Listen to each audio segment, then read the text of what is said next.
Hello and welcome to today's webinar. Bonjour et bienvenue au webinaire d'aujourd'hui.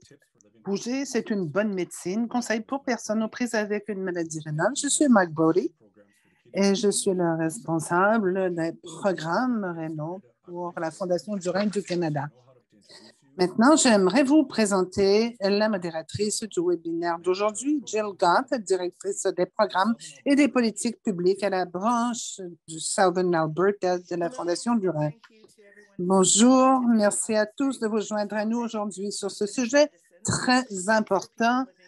Bouger, c'est une bonne médecine, conseil pour les personnes aux prises avec la maladie rénale. Avant de commencer, nous aimerions reconnaître la terre autochtone sur laquelle nous nous trouvons, inspirée des 94 appels à l'action recommandés par la Commission Vérité et Réconciliation du Canada. La reconnaissance des terres est une première étape nécessaire pour honorer les premiers occupants d'un lieu. Elles aident également les Canadiens à reconnaître et respecter les croyances de parenté inhérentes aux peuples autochtones en ce qui concerne la terre, d'autant plus que ces croyances ont été restreintes pendant tellement longtemps. Alors, nous sommes aujourd'hui à Calgary, qui est le territoire traditionnel des peuples de la région du traité numéro 7 du sud de l'Alberta, où on retrouve les tribus de la Première Nation des Pieds-Noirs de Siksika, les Piikani, les Cayona, les Premières Nations Stoney et Nakota de Chiniki, Bearspaw, Wesley, la Première Nation Tsuut'ina. La ville de Calgary est également la patrie de l'historique Northern Métis et de la Métis Nation of Alberta, région 3. Nous reconnaissons que nous travaillons tous et vivons tous dans différents endroits et que vous vous joignez peut-être à nous depuis un autre territoire autochtone traditionnel. J'encourage chaque personne à prendre un moment pour y réfléchir, à le reconnaître. Si vous connaissez le territoire dans lequel vous vous trouvez, je vous invite à le reconnaître dans la discussion. Les informations partagées dans le séminaire d'aujourd'hui sont en date d'aujourd'hui, 12 octobre 2022. Le matériel partagé dans cette présentation ne constitue pas un avis médical. Vous devriez parler à votre médecin ou à votre équipe soignante de votre situation personnelle. Cette information est destinée à un public canadien. Tout au long des présentations, vous verrez différentes ressources, liens qui vous amèneront à différentes pages. Nous allons les mettre dans le clavardage, mais vous êtes capable également de prendre une photo avec votre téléphone à même l'écran. Et sinon, vous pourrez toujours vous référer à l'enregistrement qui sera disponible sur rein.ca. La Fondation du Rein aimerait remercier nos commanditaires pour les séminaires en ligne 2022, GlaxoSmithKline, Horizon, Janssen, Otsuka, Paladin et Takeda. Bon, maintenant, nous sommes ravis de vous présenter nos intervenants et conférenciers. Nous les remercions d'être avec nous aujourd'hui pour partager ces précieuses informations. Nous avons Nancy Verdon qui est atteinte de maladie du rein depuis 34 ans. Elle a d'abord connu un départ brutal en hémodialyse. Elle a commencé par une DPCA, a subi 3 échecs de transplantation et a été traitée par hémodialyse en centre et à domicile. Sa passion est de trouver un moyen d'apporter bien-être et guérison aux personnes souffrant de tout type d'IRC. Elle s'est rendue compte que son mode de vie et les exigences quotidiennes l'avaient aidée tant au niveau physique que mental.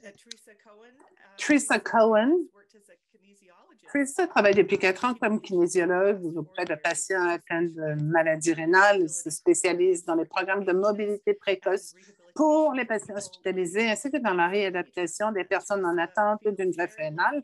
Teresa se sent très chanceuse de pouvoir travailler avec une superbe équipe de kinésiologues qui collaborent pour améliorer la fonction et la qualité de vie des patients atteints de maladies rénales. Et la docteure Jen McRae, qui est professeure à la Cummings School of Medicine et au département des sciences cardiaques de l'Université de Calgary. En tant que directrice médicale de Alberta Kidney Care South, elle travaille à l'élaboration de programmes cliniques novateurs visant à améliorer la qualité de vie des personnes atteintes de maladies rénales. Ses intérêts cliniques et de recherche comprennent l'amélioration de l'expérience pendant la transition vers la dialyse et l'intégration de l'exercice pour réduire le fardeau des symptômes. Elle croit fermement à la santé et au bien-être et adore faire de l'exercice, promener ses chiens et passer du temps avec amis et famille. Maintenant, je vais laisser la parole au Dr. McRae. Merci à tout le monde d'être ici aujourd'hui. Alors, je veux simplement vous dire que la présentation d'aujourd'hui est rendue possible grâce à plusieurs personnes, y compris des patients vivant avec de l'insuffisance rénale, des chercheurs, des médecins, des néphrologues. Et nous espérons que grâce à cette présentation, vous serez en mesure d'obtenir de très bons conseils comment incorporer l'activité physique, l'exercice dans votre vie. Voici ce qu'on voudrait voir avec vous aujourd'hui. D'abord, vous présenter ce concept. Il faut vraiment considérer que bouger, c'est une vraie médecine. Et pour y arriver, nous allons voir quels sont les avantages, tant au niveau social, tant santé mentale de ces activités. Et on va regarder quel genre d'activité physique peuvent faire les gens souffrant d'insuffisance rénale chronique. Et il faut voir comment certains patients ont réussi à l'intégrer dans leur vie quotidienne. Et finalement, nous allons vous laisser certains messages clés, certaines ressources qui, nous l'espérons, vous seront utiles. Mais avant d'aller plus loin, je vais faire avec vous un petit sondage. Alors, si vous avez d'abord un programme d'exercice qui vous a été donné par un spécialiste, si vous pouviez y répondre, ce serait très bien. On pensait que la majorité n'a pas de spécialiste en exercice. Nous espérons que ça change dans l'avenir. Merci à tout le monde. Mais je vais laisser maintenant la parole à Nancy. Merci, Jen. Prochaine diapo. Donc, nous allons commencer avec une question. Et c'est simplement pour vous mettre dans le bon état d'esprit, pour vous expliquer ce qu'est de l'activité physique et comment vous pouvez l'intégrer à votre vie. Alors, première question. Parmi les points suivants, lequel est un exemple d'activité physique? OK. D'abord, vous allez voir que c'est assez clair. Rester au lit, ce n'est généralement pas considéré comme un exercice ou une activité. Et ce qui est bien, par contre, c'est que vous pouvez faire des exercices pendant que vous êtes au lit. C'est peut-être la meilleure façon de commencer si vous ne faites que commencer l'exercice. S'habiller, promener votre chien, faire du vélo, c'est peut-être bonne activité, mais s'habiller, c'est déjà une bonne activité. C'est un bon endroit où commencer également si vous avez été inactif pendant un certain temps. Prochaine diapo. Merci. Donc, quelle est la différence entre exercice et activité physique? Activité physique, c'est un mouvement du corps volontaire produit par les muscles squelettiques, vos muscles finalement, et qui demande une certaine énergie, une dépense énergétique. C'est à peu près tout ce que vous faites, sauf lorsque vous restez couché au lit ou assis dans un fauteuil. L'exercice, par contre, est une catégorie d'activité physique qui est planifiée, structurée, répétitive et qui vise la forme physique. Donc, vous faites des répétitions et vous pouvez le faire de plusieurs façons aussi. Donc, le message que je veux vous passer, c'est que la participation dans toute activité physique, quelle qu'elle soit, est bonne et utile. Ce qui veut dire que lorsque vous regardez votre horaire, vous dites je n'ai pas le temps de faire de l'exercice, il y a des choses que vous faites chaque jour et vous le voyez ici à l'écran, que ce soit en faisant la vaisselle, en passant l'aspirateur, le balai, en faisant le lit le matin. Ces activités quotidiennes comptent et aident à être plus en santé physique. L'exercice, l'activité physique, eh bien, on conçoit cela comme étant quelque chose d'aussi important que de prendre vos médicaments. Donc, il faut que ça devienne tellement automatique que la forme physique, les exercices que vous pourrez faire se feront de plus en plus facilement et vous permettront de bouger davantage. Et nous savons que chaque mouvement compte. Donc, vous pouvez commencer simplement et intégrer davantage d'activités par la suite. Donc, j'aimerais que vous preniez un moment, que vous écriviez toutes les activités que vous faites à l'heure actuelle ou celles que vous aimeriez peut-être faire. Et vous allez voir qu'il y a des images et ce sont toutes les activités de la vie quotidienne, des choses que vous pouvez faire chaque jour. Nous avons tendance à oublier que les activités quotidiennes sont importantes et plus on en fait, plus on est en forme. Et ce qui est très intéressant, c'est souvent, si vous êtes assis dans un fauteuil, vous levez, réveillez un peu vos muscles, bougez un peu plus, changez de position, sera déjà bon pour votre corps. Prochaine diapo.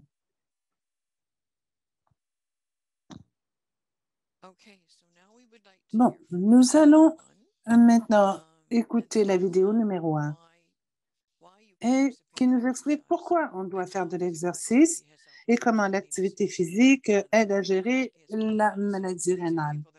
Alors, ce sont des gens qui font de l'exercice sur une base régulière qui vont nous aider à mieux comprendre comment ils y arrivent. Alors, on demande aux gens de se présenter. Je suis Mike Rogers et j'ai une maladie rénale depuis septembre 1983. À ce moment-là, j'étais sur la liste de greffe, mais je n'avais pas encore reçu cette greffe. Donc, en attendant, j'étais en dialyse péritonéale et j'ai été en dialyse péritonéale depuis 2019 au mois d'août. Moi, j'avais une maladie rénale pendant 7 ou 8 ans. J'ai eu une greffe il y a 2 ans. Je vais beaucoup mieux, merci. On n'a jamais trouvé ce qui avait causé la maladie, mais on a réglé le problème. Pourquoi faites-vous de l'exercice? La greffe s'est très bien passée, mais j'ai eu d'autres problèmes de santé juste après cette greffe et qui m'a vraiment posé problème. Et ça a été une façon de recommencer à bâtir ma santé. La première façon dont j'ai pris connaissance des avantages que ça avait, c'était au niveau global. Et le deuxième avantage, si vous avez une maladie rénale, eh bien, je suis diabétique aussi, en plus de mon insuffisance rénale. Et on me dit que l'exercice était excellent pour aider dans ce sens. Pour voir de quelle façon ça a aidé, je dirais que ça n'a pas aidé vraiment à gérer la maladie rénale, mais les effets plutôt d'avoir un rein défaillant. C'est assez intéressant de voir ce que contrôle le rein, l'hémoglobine, le taux de phosphate, l'équilibre potassium-sodium. Alors, faire de l'exercice et ajouter la bonne alimentation, ça aide.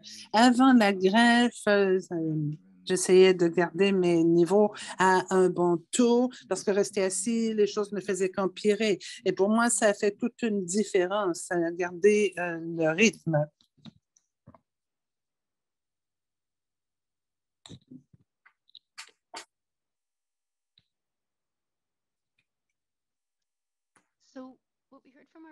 Donc, ce qu'on a entendu de nos patients partenaires, c'est que l'exercice aide à compenser pour le fait qu'on est un rein défaillant, aide à améliorer le niveau d'énergie, l'état mental et la maladie rénale touche les gens de plusieurs façons et surtout ceux qui sont dans des stades d'insuffisance rénale plus avancés, surtout lorsqu'on est en dialyse. Quand le rein ne fonctionne pas bien, ça a un impact sur la force musculaire. On voit souvent des patients souffrant de faiblesse musculaire. Ça peut avoir un effet sur votre système nerveux. Beaucoup de patients ont des neuropathies, différents syndromes, et c'est un effet sur le cerveau qui peut donner des symptômes comme des troubles du sommeil et autres. Pour plusieurs personnes, lorsqu'ils ont une insuffisance rénale, Elles n'ont pas l'impression de pouvoir participer aux activités quotidiennes normales à cause des symptômes de la maladie et ce qui peut réduire leur qualité de vie. Et éventuellement, ils deviennent encore moins actifs. Le côté qui est très malheureux, c'est qu'en étant moins actifs, les gens ont davantage de risques d'avoir d'autres problèmes de santé, comme difficulté à contrôler le glucose, tension artérielle mal calculée, mal contrôlée et autres symptômes. Donc, faire de l'exercice ou un peu plus d'activité peut t'aider à réduire le fardeau des symptômes. Donc, comme les patients dans la vidéo l'ont ressenti, ça aide vraiment à se sentir mieux, avoir un meilleur niveau d'énergie. Et en fait, les études démontrent que les activités et l'exercice aident à réduire la chance de faire une dépression, d'avoir de l'anxiété, d'être fatigué et permet de mieux dormir. Certaines personnes ont peut-être des crampes, c'est très fréquent chez les patients souffrant d'IRC et surtout ceux qui sont en dialyse. Il y a des gens qui, dans la dernière heure de dialyse, ont des crampes épouvantables et doivent arrêter la dialyse plus rapidement à cause de ça. Alors, nous avons mis en place un programme de vélo stationnaire. Donc, ce patient a commencé à faire un peu de vélo et maintenant, il peut avoir des séances de dialyse beaucoup plus longues et il ne joue que par ça maintenant parce qu'il n'a plus de crampes. Alors, à toi, Nancy? Merci. Donc, voici d'autres avantages qui viennent de l'activité physique. D'entre eux est la santé des vaisseaux sanguins. Ils restent plus flexibles, s'adaptent plus facilement quand vous êtes sous dialyse, comme Jen l'a dit. Dans un cas, a permis de réduire les crampes d'un de ses patients. Ça aide également à contrôler votre glucose sanguin. Beaucoup de personnes qui souffrent de diabète se font prescrire de l'exercice. Et ça aide également à réduire le poids, la graisse corporelle. Donc, ça donne une chance d'être plus en santé, bien sûr. Et ça réduit également le risque de maladie cardiaque, vous aide à mieux gérer votre cholestérol, votre tension artérielle. Et tout cela va aider si vous êtes actif. Vous éviterez donc possiblement les médicaments et ça va aider au niveau mental également. La santé mentale sera meilleure. Vous aurez plus d'optimisme, vous ferez davantage face au stress de façon enjouée et ce sera également important pour votre force musculaire. Ce fameux patient qui était en dialyse et faisait du vélo stationnaire, a pu partir d'un déambulateur et par la suite marcher sans aucune aide parce que ça renforçait ses muscles et son équilibre. Alors, voici quelque chose qui me passionne parce que souvent les gens deviennent ce qu'on appelle déconditionnés quand vous n'êtes plus aussi actif qu'avant et que vos muscles n'ont plus l'exercice dont ils ont besoin, eh bien, vous ne respirez plus de la même façon. Donc, si vous ne faites que vous asseoir et vous relever, vous renforcez les jambes, le tronc, les muscles du dos, augmentez votre mobilité et améliorez votre équilibre. Donc, vous marchez avec davantage de confiance, une plus grande sécurité, vous vous sentez énergisé beaucoup plus qu'auparavant. Donc, nous savons que le mouvement améliore l'état d'esprit. La marche aide également. Ça peut être simple d'aller chercher votre courrier à pied, de prendre une marche à l'extérieur de votre maison, même de marcher un peu à l'intérieur de la maison. Tous ces petits mouvements au cours d'une journée vont vous permettre d'être plus en forme. Chaque minute d'exercice donne des résultats et je pense que c'est merveilleux. J'ai eu de la difficulté parfois. J'avais de la difficulté à commencer, je faisais une minute et puis j'en rajoutais une autre et puis une autre et ça renforçait mes muscles. Et ça faisait partie de ma vie quotidienne, donc ça me permettait également de remonter mon niveau d'énergie, aller dehors.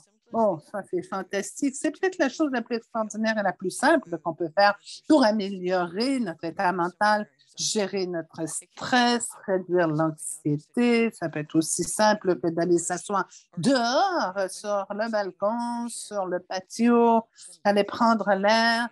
Donc, ce qui est merveilleux, c'est que ce n'est pas aussi difficile que ça en a l'air.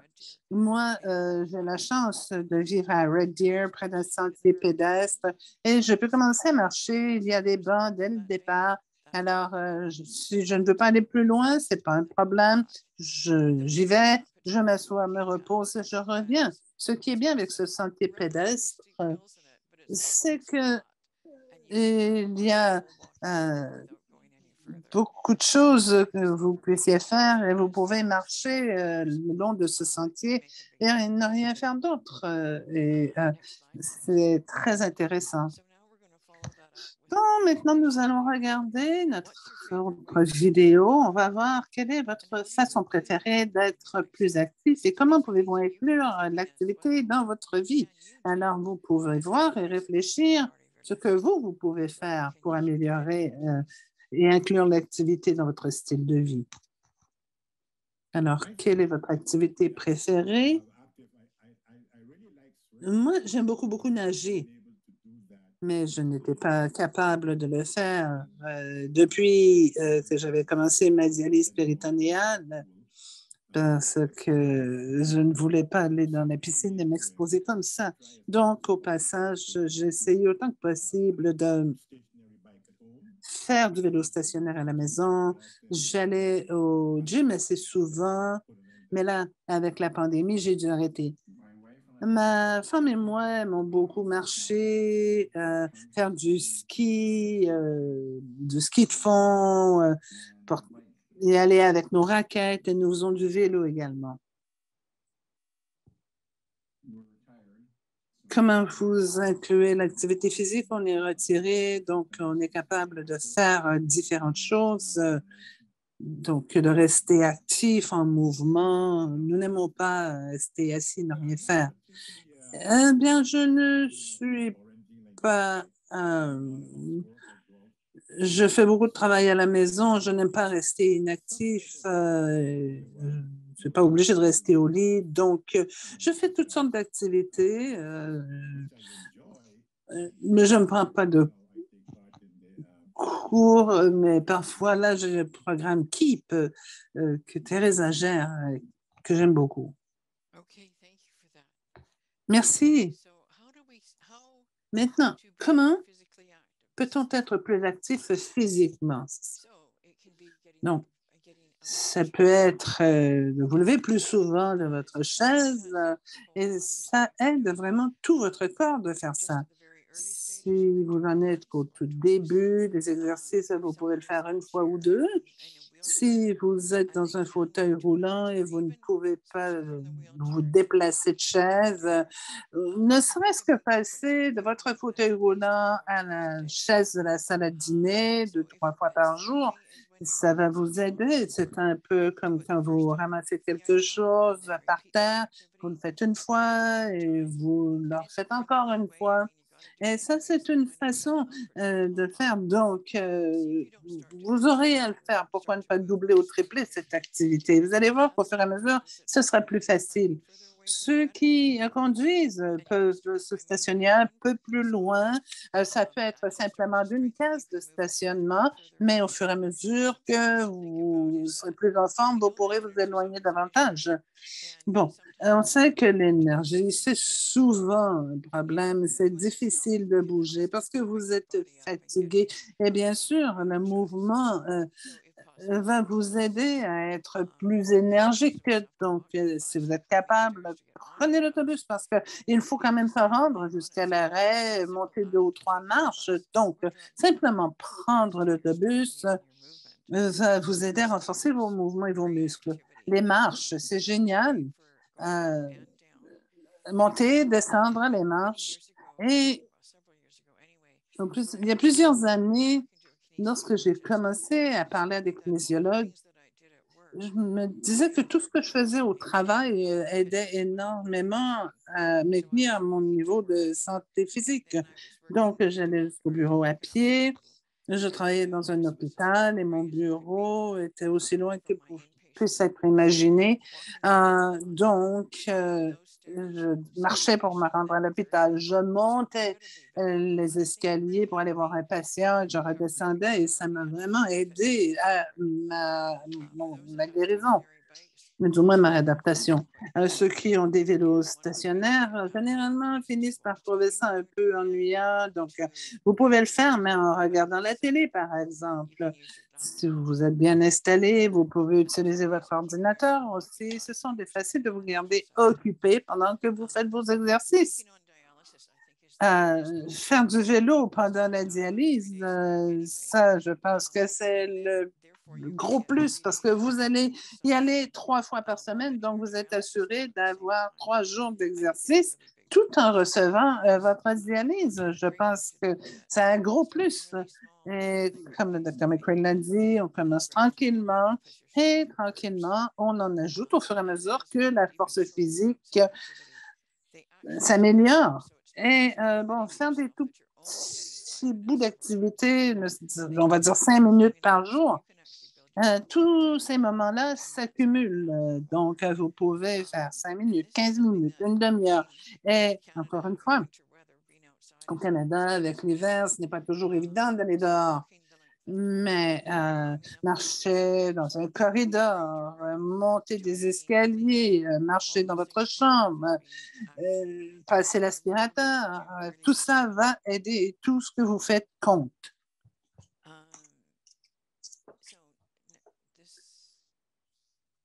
This, I believe, is Teresa's slide. This is me, yeah. So what to do next? Talk to your kidney team. So it could be Parlez à your votre équipe, ça peut être un médecin, une infirmière, travailleur social. Si vous n'avez pas un expert en exercice qui peut vous conseiller ou si vous n'en voulez pas, ou si, nous, dans l'Ouest du Canada, on est chanceux parce que nous avons des spécialistes de l'exercice et il y a des programmes, des groupes, des programmes de vélo qui sont offerts et disponibles. Par exemple, nous avons un programme de location de vélo. C'est surtout pour ceux qui font de la dialyse, qui ne peuvent pas faire du vélo, donc ils peuvent en louer un pour un an, le faire à la maison. Si vous n'êtes pas dans l'Ouest ou si vous n'avez pas un spécialiste expert en exercice, il y a un programme spécial lié à des municipalités, des régions pour ceux qui ont des maladies chroniques.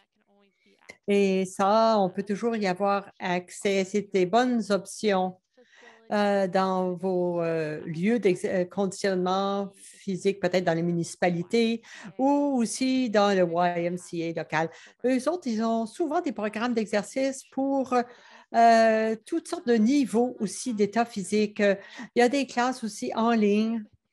YouTube, je vous dis, hey, c'est vraiment une ressource absolument excellente. Si vous cherchez du yoga sur chaise ou il peut y en avoir de tous les niveaux. Ça peut aller de 5 minutes à 1 heure. Tous ces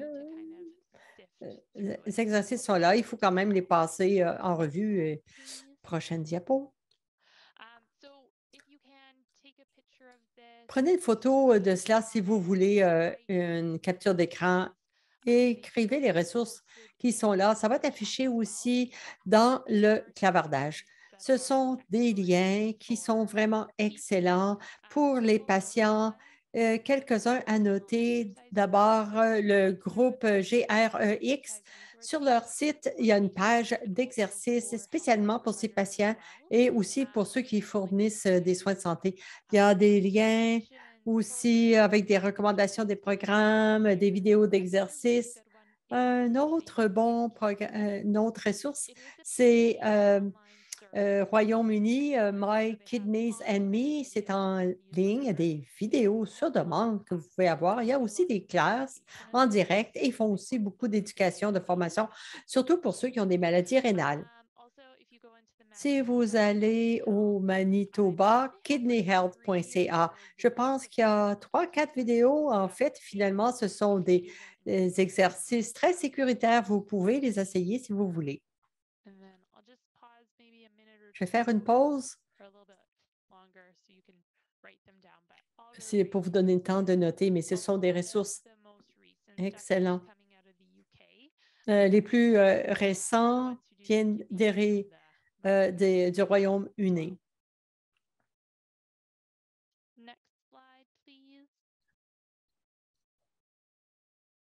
I think this one's Nancy, but Là, je pense que c'est à Nancy. Qu'est-ce qui vous retient de faire de l'exercice? Oui, c'est une bonne occasion de penser aux choses qui vous empêchent d'aller de l'avant. Pensez-y une minute. On peut les écrire dans un clavardage ou écrivez-les sur une feuille de papier pour vous-même. Comment est-ce qu'on peut vous aider à surmonter ces obstacles? On trouve toujours une raison, ça c'est sûr, une raison pour ne pas faire d'activité ou d'exercice. Mais il faut contourner tout cela. Alors, voyons comment on peut plutôt s'y mettre au lieu de résister.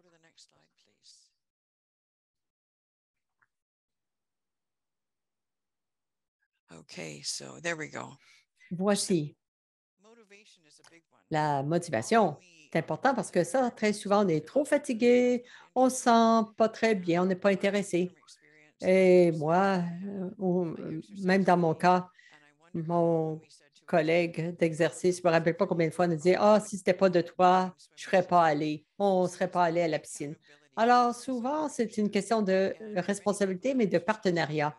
Quand les gens font d'exercice ensemble, c'est une motivation de plus parce qu'on peut discuter, on a du soutien, on fait de l'humour et aussi, c'est une façon assez unique d'être fier de ce qu'on fait. Et ça, c'est important.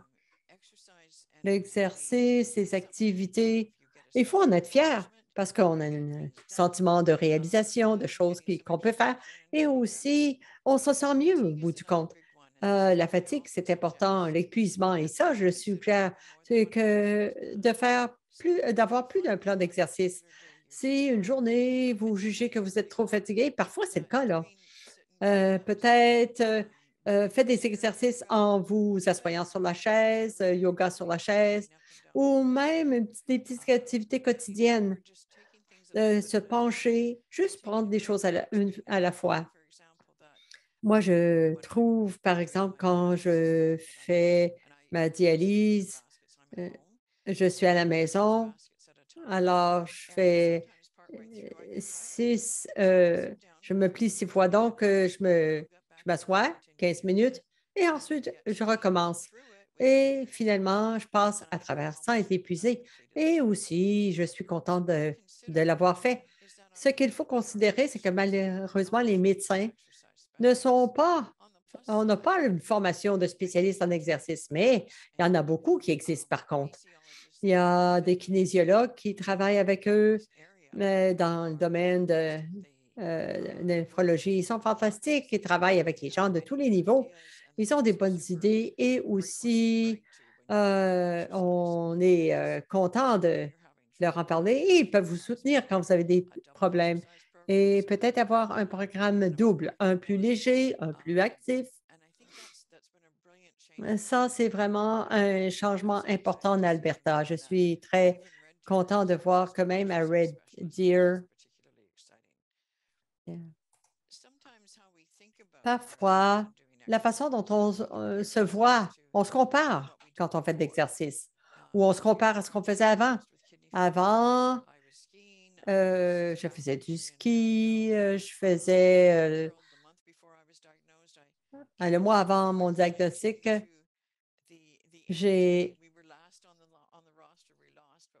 on a perdu, mais on a eu un concours de curling. Bon, écoutez, avec le curling, on peut utiliser un bâton au lieu d'un balai. Alors, on peut adapter nos activités simplement de commencer. Ça va vous aider parce que vous réalisez que vous pouvez faire ce que vous pensez ne pas pouvoir faire.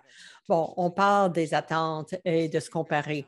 Ça, c'est dur, hein, parce que si vous faites beaucoup d'exercices et là, tout ce que vous pouvez faire, c'est de vous lever de votre chaise. Ça, émotivement, c'est difficile. Il faut changer ses attentes, reconnaître que oui, vous vous levez de la chaise. Ce que vous faisiez avant, vous aimiez ça, c'était magnifique, c'est des beaux souvenirs. Mais ça peut vous aider aussi à vous sentir mieux. Très souvent, quand on voit, quand on se compare à avec les gens en TV, c'est des gens en santé qui font de l'exercice 1 heure par jour. Ça, c'est beaucoup. Évitez de vous comparer à quelqu'un qui n'est pas dans une situation comme la vôtre. Accès aux soins. Alors, d'abord, on a besoin d'un peu plus d'aide que ce qu'on voudrait. Par exemple, maintenant, moi, j'ai jamais été bonne dans le message et je peux me permettre d'avoir quelqu'un toutes les 2 semaines qui vient dans ma maison, mais avant, c'était un échange. Un ami venait nettoyer euh, ma maison et moi, je cuisinais pour elle. Les finances, des fois, on veut aller au gym, mais c'est cher ou on ne peut pas s'acheter un vélo.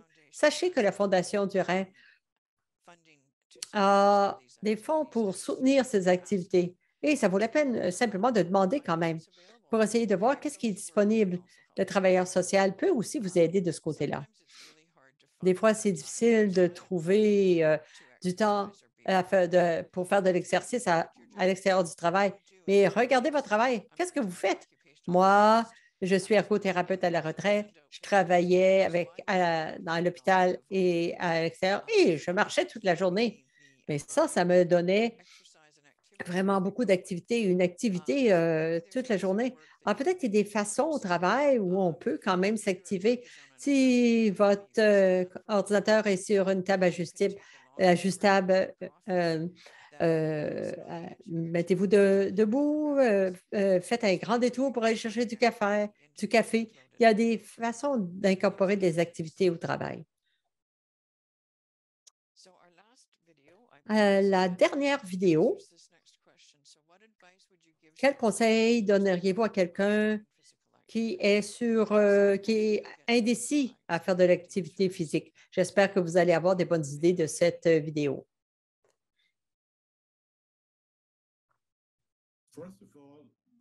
D'abord, allez et voir à quel point c'est important. Il faut savoir que c'est important la qualité de vie que ça va vous donner. Il faut regarder comme quelque chose qui est... euh, euh, euh, ça peut être amusant, mais il faut le faire. C'est un peu obligatoire. Moi, j'hésitais, oui, je l'ai essayé et j'ai vu les résultats sur moi-même.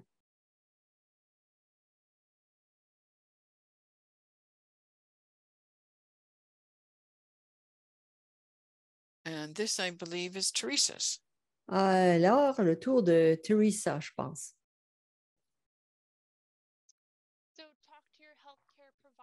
Parlez à votre médecin. C'est peut-être pas un spécialiste des exercices. Il faut poser la question autour. Mais ce n'est pas tous les médecins, comme je l'ai dit. La plupart des médecins n'ont pas de formation dans le domaine des exercices. Habituellement, peut-être que c'est le diététicien ou la diététicienne, le travailleur social. Posez des questions. Mais qu'est-ce que vous pouvez faire? Quelles sont les ressources disponibles pour vous? C'est ça les questions posées. Et peut-être que vous avez des suggestions. Est-ce que ça peut être quelque chose auquel vous n'avez pas pensé, comme juste se lever d'une chaise? Et aussi demander d'avoir accès à un spécialiste en exercice. Eux vont vous aider. Ils vont vous donner aussi un soutien. Si quelqu'un a des douleurs ou un épuisement, donc que quelqu'un qui ait une formation justement précise là-dessus, ça, c'est vraiment important.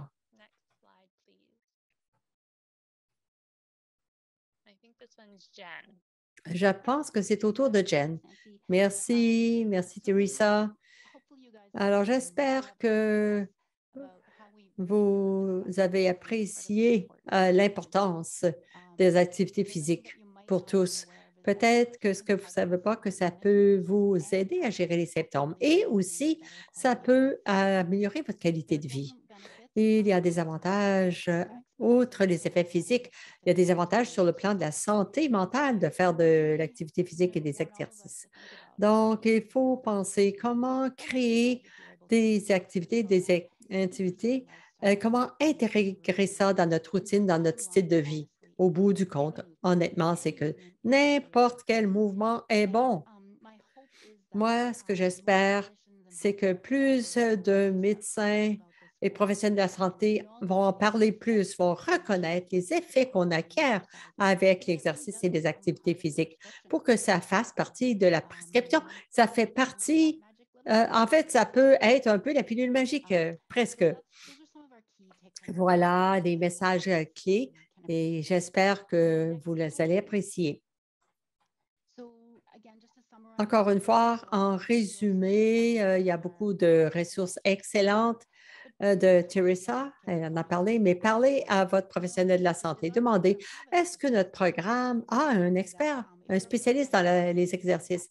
Et vous pouvez toujours aller voir des programmes qui existent pour ceux qui souffrent de maladies chroniques. Et ça, c'est disponible partout au Canada. Si vous voulez avoir davantage de conseils, vous voulez consulter un kinésiologue ou un spécialiste, consulter les gens dans le Calgary, Edmonton et Manitoba qui fournissent leur courriel ici.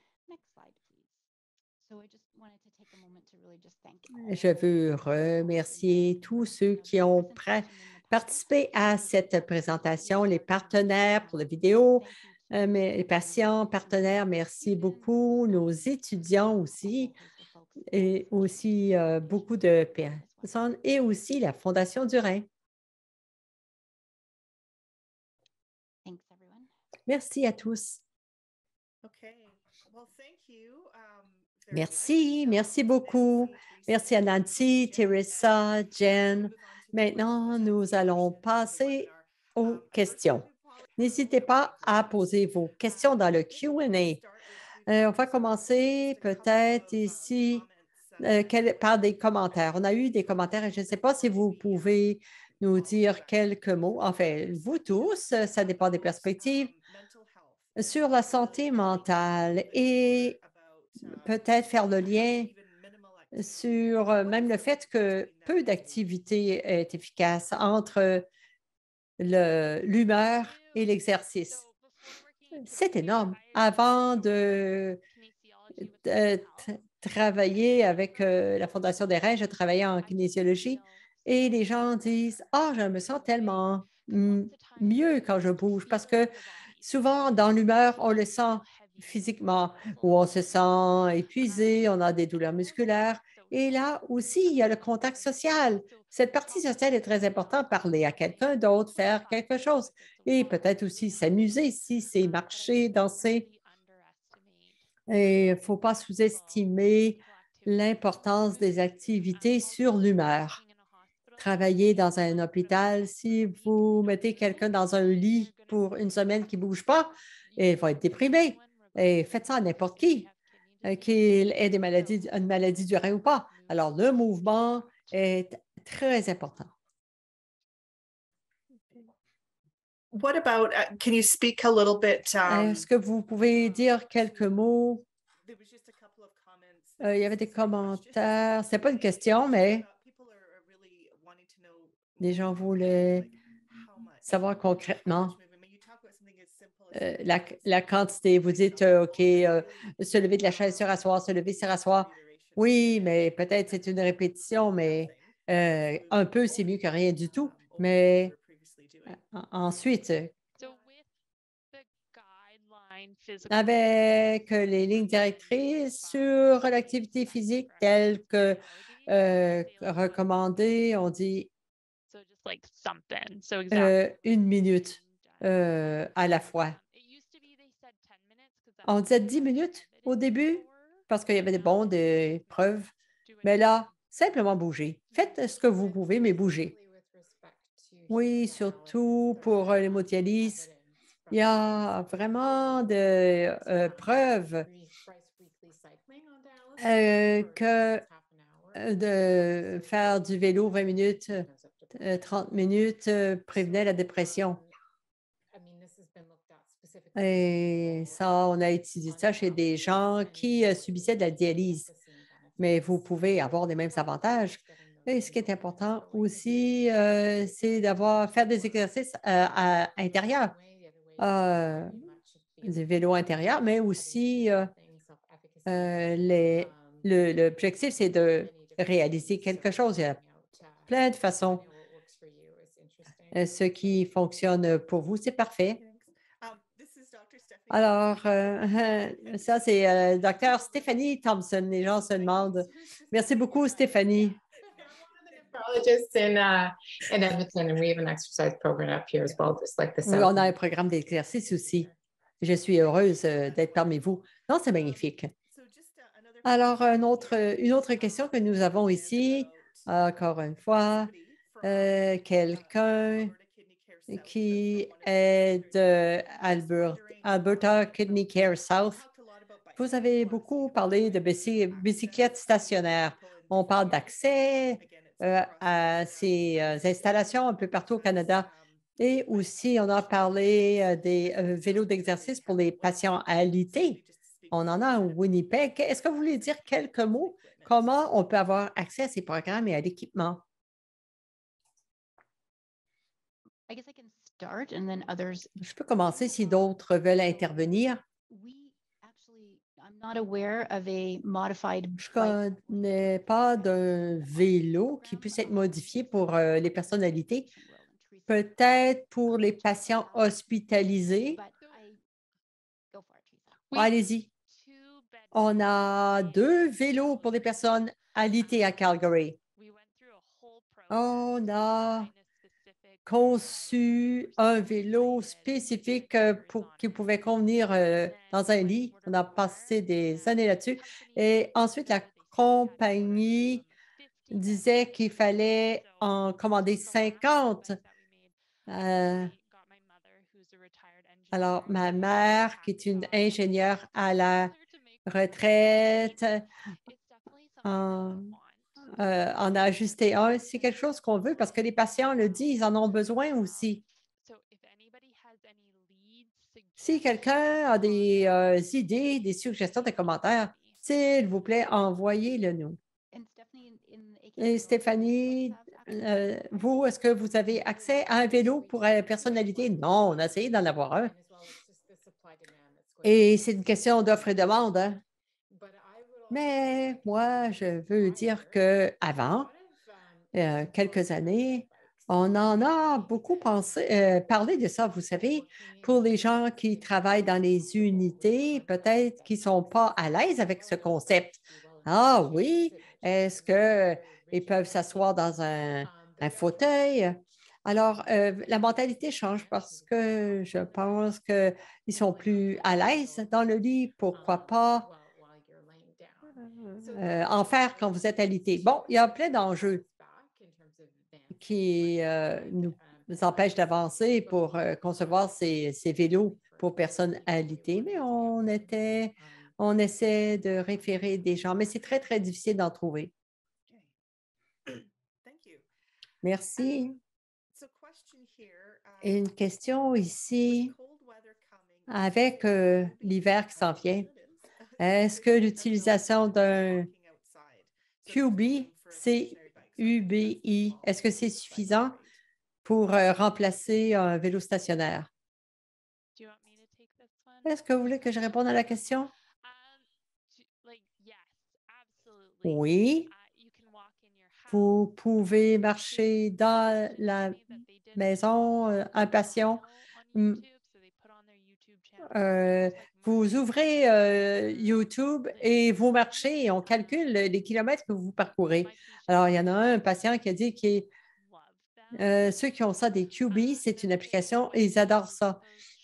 Mais si vous êtes à Calgary, vous pouvez en avoir. S'il fait beau, allez à l'extérieur quand même. Alors, toute forme de... Il faut bouger.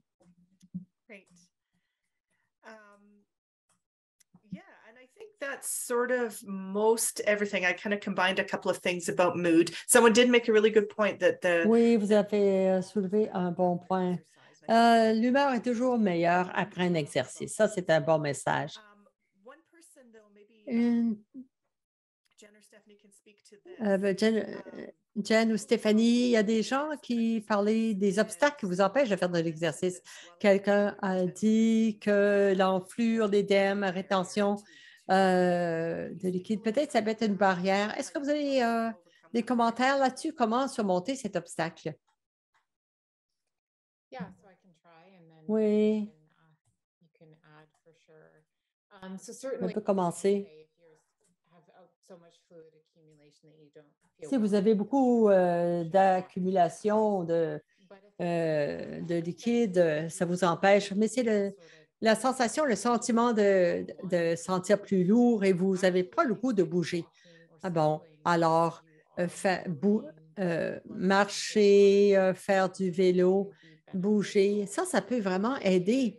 L'essentiel, c'est d'avoir une intensité où vous pouvez parler à quelqu'un, juste un exercice léger à modérer. De façon générale, les gens se sentent beaucoup mieux après s'ils n'ont pas de symptômes respiratoires à cause de cette accumulation de liquide. Mais ça peut vraiment aider. Mais vous savez, il y a des gens qui viennent en dialyse et qui prennent 3 kilos et la pression est bonne. Ils font du vélo. Même s'il y a une rétention de liquide, ça ne veut pas dire qu'ils ne peuvent pas bouger. C'est simplement qu'ils se sentent moins bien.